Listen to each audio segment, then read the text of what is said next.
तो कुछ दिन पहले की बात है, मैं बैठ के रील स्क्रॉल कर रहा था, तभी मेरे फीड में एक रील आई कि इंडिया $4 बिलियन की इकोनॉमी बन गया है। क्या बात है। और फिर कुछ देर बाद एक और रील आती है कि इंडिया में अनएम्प्लॉयमेंट भी बहुत ज्यादा बढ़ गया है। और फिर मेरे दिमाग में एक सवाल आया कि जीडीपी का मतलब तो यही होता है ना कि एक साल में किसी कंट्री में कितना ज्यादा प्रोडक्शन हुआ, और प्रोडक्शन करने के लिए भी तो इंसान ही चाहिए। इसका मतलब एम्प्लॉयमेंट भी बढ़ना चाहिए ना।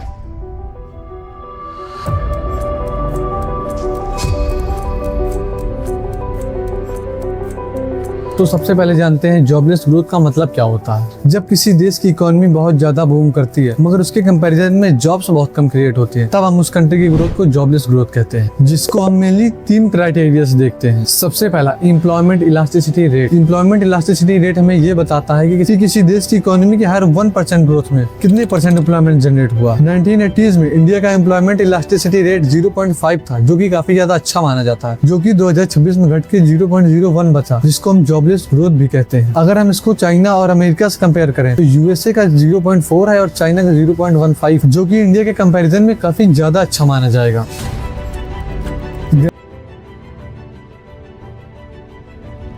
ग्रेजुएट अनएम्प्लॉयमेंट हमें ये बताता है कि किसी देश में डिग्री होल्डर्स कितने अनएम्प्लॉयड हैं। और यहाँ पर डिग्री से मतलब बीए या बीटेक नहीं है, मैं रेपुटेटेड डिग्री की बात कर रहा हूँ, जैसे एमबीए वगैरह, जो कि 10 से 12% हो तो ठीक ठाक माना जाता है, और 12 से ऊपर हो तो खराब माना जाता है, और 15 से ऊपर हो तो वर्स्ट केस माना जाता है, जो कि यूएसए का 9.5 है, पाकिस्तान का 9.8 है और इंडिया का 15.2 वर्स्ट केस। मतलब कि देश में 15.2% ऐसे लोग हैं जिनके पास बहुत हाई लेवल की डिग्री है, तभी वो अनएम्प्लॉयड घूम रहे हैं।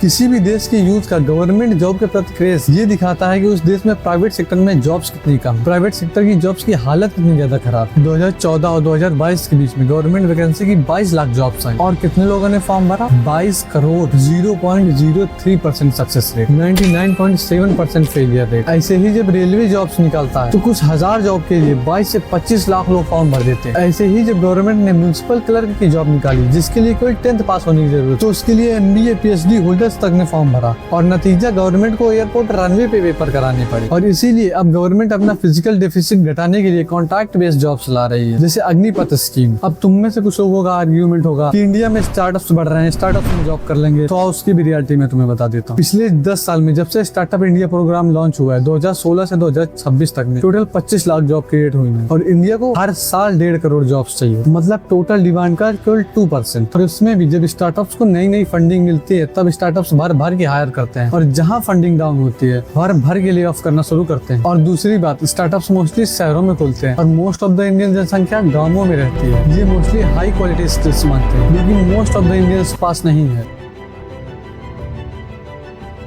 इंडिया में जॉबलेस ग्रोथ होने के मेनली 4 रीजन। द कजनेट कर्व, ये एक ऐसा ट्रांजिशन है जो कि most of the developed nation अपने ट्रांजिशन फेज में फेस करते ही, मगर ये इंडिया के केस में अलग है। लो प्रोडक्टिव सेक्टर एग्रीकल्चर से सीधा सर्विस सेक्टर में हमने जंप किया, जिसकी वजह से हमारी इकोनॉमी तो बूम की मगर जॉब्स क्रिएट होना बंद हो गई। और एक फैक्ट्री जो कि हजारों लोगों को जॉब दे सकती थी, लो स्किल्ड लेबर अर्थात लायबिलिटी को एसेट में बदल सकती थी, उसको खो दिया, क्योंकि 90% जॉब्स मैन्युफैक्चरिंग सेक्टर में ही क्रिएट होती है। इंडियन इकोनॉमी का 56% हिस्सा इसी सर्विस सेक्टर से आता है, जो कि एक हाईली प्रोडक्टिविटी ड्रिवन सेक्टर। इसीलिए इसमें पैसा तो काफी है मगर इसमें स्किल्स भी बहुत हाई लेवल की चाहिए, जो कि मोस्ट ऑफ द इंडियंस के पास नहीं है, क्योंकि मोस्ट ऑफ द इंडियंस के पास बीटेक बीए जैसी जनरल डिग्रीज ही है। इसीलिए रूरल एरिया के लो स्किल्ड लेबर इनके किसी काम के नहीं है। जैसा कि हमने अभी देखा है कि मोस्ट ऑफ द ग्रेजुएट या तो फिर अनएम्प्लॉयड बैठे हैं या तो फिर ऐसी किसी इंडस्ट्री में काम कर रहे हैं जहां उस डिग्री की कोई जरूरत ही नहीं है। मगर क्यों? क्योंकि हमारे यहाँ most of the college basic level तक की एजुकेशन नहीं दे पा रहे हैं, और जो पढ़ा भी रहे हैं वो भी 20 साल पुराना, जिसको पढ़ाओ या ना पढ़ाओ उसका कोई फायदा नहीं है। और पढ़ाई की बात छोड़ो, Tier 3 और Tier 2 के कॉलेजेस को अपने ऊपर इतना ज्यादा विश्वास है कि पेपर होने के बाद उनको अलग से एक रूम में लेके जाते हैं और फिर उनको चीटिंग करा, और इसका रिजल्ट 50% ग्रेजुएट तो एम्प्लॉयमेंट के लायक ही नहीं है, और 40% ग्रेजुएट तो डिग्री लेकर घर में बैठे हैं। MSMEs, micro small medium enterprises, हर गांव के बाहर एक छोटी सी फैक्ट्री होती है। यहाँ पर तुम देखना कुछ भी कागज पत्र नहीं मेंटेन होता, ना कोई कॉन्ट्रैक्ट, ना कोई ऑफिशियल डॉक्यूमेंट, बस कैश में पेमेंट दे के किस्सा खत्म कर देते हैं। मगर क्यों? अगर जो इनकी फैक्ट्रीज ज्यादा बड़ी होंगी तो उनको लेबर लॉस भी फॉलो करने होंगे, इनके हैवी टैक्सेस पे करने होंगे, जिससे बचने के लिए ये जानबूझ के अपने आप को एक्सपैंड नहीं करते। इसका नतीजा फैक्ट्री नहीं बढ़ेगी तो जॉब्स भी नहीं क्रिएट हो।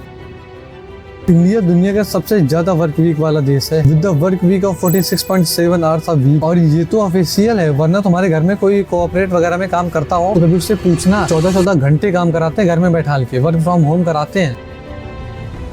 जैसे जैसे किसी देश की इकोनॉमी बढ़ती है उस देश के लोग गांव से शहर की तरफ जाते हैं, जिसे हम इंडस्ट्रियलाइजेशन कहते हैं, जो कि इंडिया के केस में अपोजिट था, जिसे हम डी इंडस्ट्रियलाइजेशन कहते हैं। लोग शहर की हाई प्रोडक्टिव जॉब छोड़ के गाँव की लो प्रोडक्टिव एग्रीकल्चर की तरफ जाने लगे, जिसका एक रीजन कोविड-19 भी था। जिसका मतलब ये है कि लोग टाइमलाइन में उल्टा चल रहे हैं और ये हमारे लिए बहुत घाटे का सौदा है। इंडिया में पिछले कुछ सालों में काफी सारे नए यूनिकॉर्न इमर्ज हुए। काफी सारी कंपनियों ने 1 बिलियन का आंकड़ा टच किया और कंपनियों के शेयर्स बढ़ते गए, कंपनियां ग्रो करती गई। मगर उसके अंदर बैठा 16-16 घंटा काम करने वाला एम्प्लॉय, उसकी सैलरी सालों से सेम। और अगर जो हम इन्फ्लेशन को एडजस्ट कर दें तो ऊपर से घटा और गई है, मतलब 16-16 घंटा काम करने के बाद भी घाटा ही पड़ रहा है। आओ अब मैं तुम्हें थोड़ा 10th की याद दिलाता हूं। तुमने 10th की इकोनॉमिक्स की बुक में पढ़ा होगा इनफॉर्मल और फॉर्मल सेक्टर। फॉर्मल सेक्टर वो सेक्टर होता है जहाँ पर एक फिक्स्ड वर्किंग आवर्स होता है, फिक्स्ड काम होता है, एक्स्ट्रा काम करने पे पैसा मिलता है, रूल्स होते हैं, कॉन्ट्रैक्ट्स होते हैं। और इसका सबसे अच्छा एग्जांपल सरकारी नौकरी है। और इनफॉर्मल सेक्टर में ना कोई रूल, ना कोई कॉन्ट्रैक्ट, ना कोई फिक्स्ड पेमेंट और ऊपर से ओवरवर्क का कोई भी पैसा नहीं। इसके अंदर आते हैं फैक्ट्री वर्कर और गिग वर्कर्स। और इसीलिए इंडिया में सरकारी नौकरी की इतनी ज्यादा वैल्यू है, क्योंकि यहाँ पर सब दूध के जले हैं। बड़ा हरामी हो बेटा।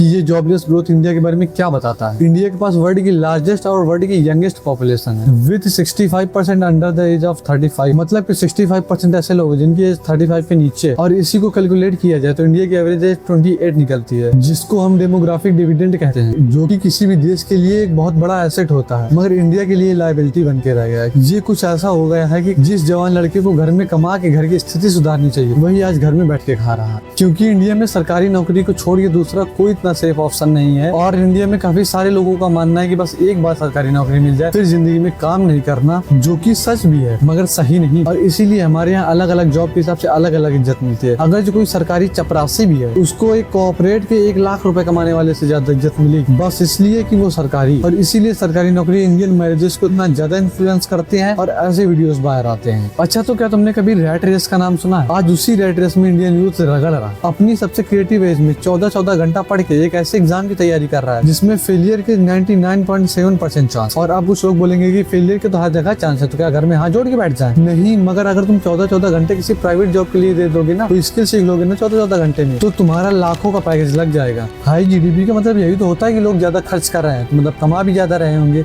सच है। मगर इसमें एक कैच है। तुम इसको कुछ ऐसा समझो कि 10 लोगों का ग्रुप है, उसमें 9 लोग 1-1 रुपए कमा रहे हैं और एक आदमी 1 लाख रुपए कमा रहा है, तो क्या सबकी कमाई 10-10 हजार रुपए है? नहीं ना, कुछ ऐसा ही हो रहा है इंडियन इकोनॉमी में। ये जो लग्जरी चीज है इनकी सेल्स बढ़ी है और वहीं पर रोजमर्रा की चीजें, मास मार्केट की चीजें, इनकी सेल्स सालों से सेम। और यही चीज कैसे ग्रोथ फॉर्म करते हैं कि ऊपर वाले और बढ़ते जा रहे हैं, नीचे वाले और घटते जा रहे हैं। अच्छा, तो मुझे ये बताओ, तुम आगे जाके पेरेंट्स तो बनोगे ही। अगर तुम्हारा बच्चा चलने में दिक्कत करेगा तुम उसे गोदी में लेकर घूमते रहोगे या चलना सिखाओगे? उसे चलना ही सिखाओगे ना, उसे तुम जमीन में छोड़ दोगे खुद सीखेगा चलना, या उसे गोदी में लेकर घूमोगे? मगर इंडियन गवर्नमेंट इसका उल्टा कर रही है। यहाँ पे गवर्नमेंट को मैन्युफैक्चरिंग को प्रमोट करना चाहिए, वहीं पर गवर्नमेंट 80 करोड़ लोगों को फ्री राशन दे रही है। 80 करोड़ मतलब 2 अमीर का 1 रसिया, तब भी एक स्विट्जरलैंड बच जाएगा। इतने लोगों को फ्री में बिठा के खिला रही है। और इसका नतीजा तो डंकी तुमने खास करके पंजाब में बहुत सुना होगा। डंकी एक ऐसा प्रोसेस है जिसमें लोग इलीगली बॉर्डर क्रॉस करके वेस्टर्न कंट्री में जाते हैं, जिसमें 70 से 80 लाख रुपए लगते हैं, जो कि एक बहुत डेंजरस रूट है। इसके बीच में काफी बड़े बड़े जंगल्स आते हैं जिनके अंदर टेररिस्ट तक छिपे होते हैं, जिसके लिए मैं 70 लाख रुपए लेके भी न जाऊँ वो दे के जाते हैं। और उसके बदले में उनको मिलता क्या है? एक ड्राइवर की जॉब और इंडियन के नाम की सेम। और तुम मुझे ये बताओ, एक आदमी अपना घर छोड़ के 70 लाख रुपए दे के इतना बड़ा रिस्क लेने जा रहा है इसके लिए, एक ड्राइवरी की जॉब के लिए। मगर क्यों? आप बात करते हैं जियोग्राफिकली इसका इम्पैक्ट क्या है। और यही जॉबलेस ग्रोथ पोलराइजेशन कॉज करती है, क्योंकि जहाँ पे गुड़गांव में 10 करोड़ का एक फ्लैट है, वहाँ पर कोई भी गरीब फ्लैट नहीं ले सकता। और वहीं पर दूसरी साइड एक गरीब आदमी है जो वहाँ पे घर ले रहा है, वहाँ पर कोई अमीर लेना नहीं चाहेगा। और धीरे धीरे करके दोनों के बीच में बहुत ज्यादा गैप आ जाएगा और सेपरेट हो जाएगा और एक एक करके पोलर्स में बढ़ जाएंगे। मैन्युफैक्चरिंग को प्रमोट करने के लिए स्कीम्स बनाए ताकि उनको फैक्ट्री की मशीनरी सस्ती मिल सके और मैन्युफैक्चरिंग सेक्टर ग्रो हो। मगर लोगों ने मशीन्स खरीदने की जगह ऑटोमेशन वाली मशीन्स खरीदनी शुरू कर दी, जिसकी वजह से एम्प्लॉयमेंट और ज्यादा गिरने लगा। और इसीलिए गवर्नमेंट ने ELI को इंट्रोड्यूस किया, जिसके बारे में हम आगे जाके बात करेंगे। गवर्नमेंट पहले ऑन द बेसिस ऑफ कि कितने गुड्स प्रोड्यूस किए उसके ऊपर इंसेंटिव देती थी, मगर इधर एक प्रॉब्लम थी कि जिसकी वजह से कंपनियों ने प्रोडक्शन बढ़ाने के लिए ऑटोमेटेड मशीन्स लाना शुरू कर दी ताकि वो और ज्यादा गुड्स प्रोड्यूस कर सके, जो कि अगेन जॉबलेस ग्रोथ कॉज कर रहा। प्रोडक्ट लिंक्ड इंसेंटिव की जगह ELI employment linked incentive introduce किया, मतलब कि एम्प्लॉयमेंट के बेस पे अब इंसेंटिव मिलेगा। PMVBRY 99,446 करोड़ के मैसिव बजट के साथ गवर्नमेंट ने इंट्रोड्यूस किया ताकि कंपनीज और ज्यादा स्टाफ हायर करें। ये जॉब मार्केट में एक बहुत बड़ा लूप होल है। जब भी कोई फ्रेशर काम मांगने जाता है, जितनी भी ये कंपनीज है, ये 2 या 3 साल का एक्सपीरियंस मांगती हैं और कोई भी पेड़ से एक्सपीरियंस लेके पैदा नहीं हुआ होता और एक्सपीरियंस करने के लिए भी काम करना जरूरी है। काम करने के लिए एक्सपीरियंस मांग रहे हैं, ये पूरे एक लूप होल बन जाता है और इसी का उपाय निकाला इंडियन गवर्नमेंट ने। फर्स्ट टाइम एम्प्लॉयज, इसमें गवर्नमेंट हर उस कंपनी को अप टू 15,000 रुपए देती है पर व्यक्ति जो कि फ्रेशर को हायर करती है। कंपनी पहले महीने में हायर करके दूसरे महीने में भगा देगी 15,000 उसके जेब में और इसका भी तोड़ गवर्नमेंट के पास है। गवर्नमेंट 6वें महीने में आधे पैसे देगी और 1 साल बाद पूरे पैसे देगी। अब आते हैं गवर्नमेंट की एक ऐसी स्कीम के ऊपर जो कि एम्प्लॉयर्स के लिए है। जो भी एम्प्लॉयर अपनी नॉर्मल लिमिट से ज्यादा एम्प्लॉयर्स रखेगा उसको हर महीने 3,000 रुपए अप टू 4 इयर्स तक मिलेंगे। कुछ ही दिन पहले की बात है जब जून 2026 में जब गवर्नमेंट ने 2,400 करोड़ रुपए 15 लाख फर्स्ट टाइम एम्प्लॉयर्स के अकाउंट में डायरेक्ट डाले, जो कि 16,000 रुपए पर पर्सन बन रहा है। अब आते हैं मेन पॉइंट के ऊपर कि फ्री बीस चाहे जितने भी बांट लो, मगर लोग एम्प्लॉयबल तो होने चाहिए, तभी तो लोग हायर करेंगे। इसीलिए गवर्नमेंट ने इंडिया के 500 बिगेस्ट मल्टीनेशनल कॉर्पोरेट जायंट्स के साथ मिलकर ये स्कीम निकाला ताकि youth as a intern corporate में जाके प्रैक्टिकल स्किल्स सीख सके, जिसके लिए 50% गवर्नमेंट 4,500 और 50% कॉर्पोरेट 4,500 दोनों मिलके देंगे। बातें उस बात पे जो मैंने कुछ देर पहले बोली थी, एमएसएमईज खुद नहीं बनना चाहती ताकि वो लेबर लॉ और टैक्सेस से बची रहे, जिसका इम्पैक्ट एम्प्लॉयमेंट गिरता जा रहा था। इसीलिए गवर्नमेंट ने इनकी लिमिट्स को दोगुना कर दिया और एक नया सिस्टम लॉन्च किया, वो NDC open network digital commerce. मतलब इंडिया के रीजनल बिजनेसमैन अब दुनिया में कहीं पे भी अपना सामान बेच सकते। रिसेंटली का राघव चड्ढा का गिग वर्कर वाला प्रोटेस्ट याद ही होगा, उसी के ऊपर गवर्नमेंट ने एक्शन लिया कि जितने भी गिग वर्कर्स हैं इनको फॉर्मल सेक्टर की जॉब की तरीके ट्रीट करना चाहिए। मतलब pension, fix time, fix money सब कुछ होना चाहिए। रिमेंबर इस सेगमेंट की सारी बातें पेपर बेस्ड थी, ग्राउंड रियलिटी बहुत अलग है।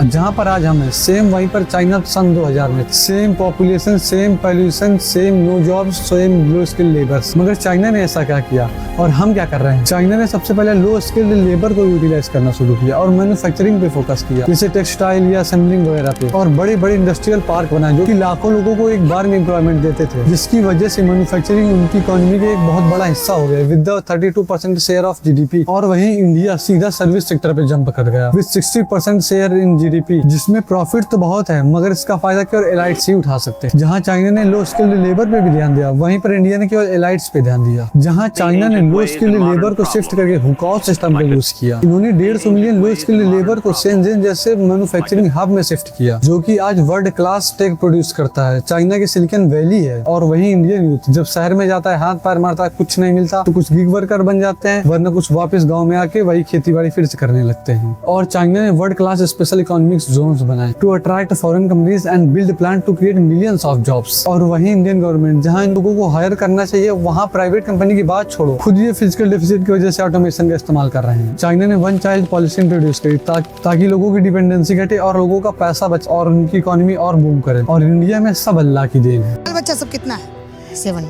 7 बाल बच्चे? यस। गरीबी नहीं आएगी तो कैसे आएगा इतना बाल बच्चा? अब सब अल्लाह के दिया हुआ है मैडम।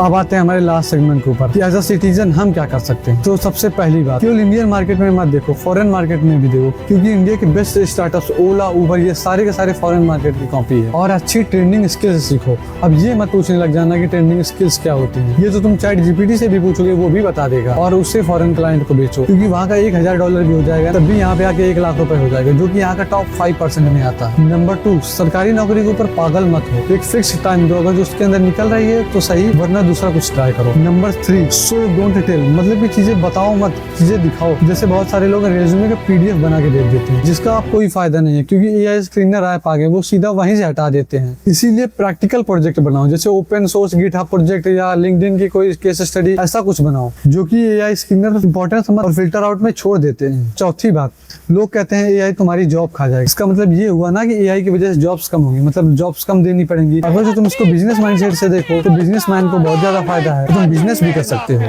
तुमको ज्यादा एम्प्लॉय हायर नहीं करने पड़ेंगे, तुमको मुनाफा ज्यादा है। इसका जिम्मेदार 20 करोड़ है बेरोजगार, कौन है इसका जिम्मेदार? टाटा बिरला की सरकार, ये सभी इसके जिम्मेदार, अंबानी अडानी की सरकार, ये सभी इसके जिम्मेदार। ये शिक्षा है सबका अधिकार, बंद करो इसका व्यापार, ये जाति धर्म में नहीं बटेंगे, मिलजुल कर संघर्ष करेंगे, जाति धर्म में नहीं बटेंगे।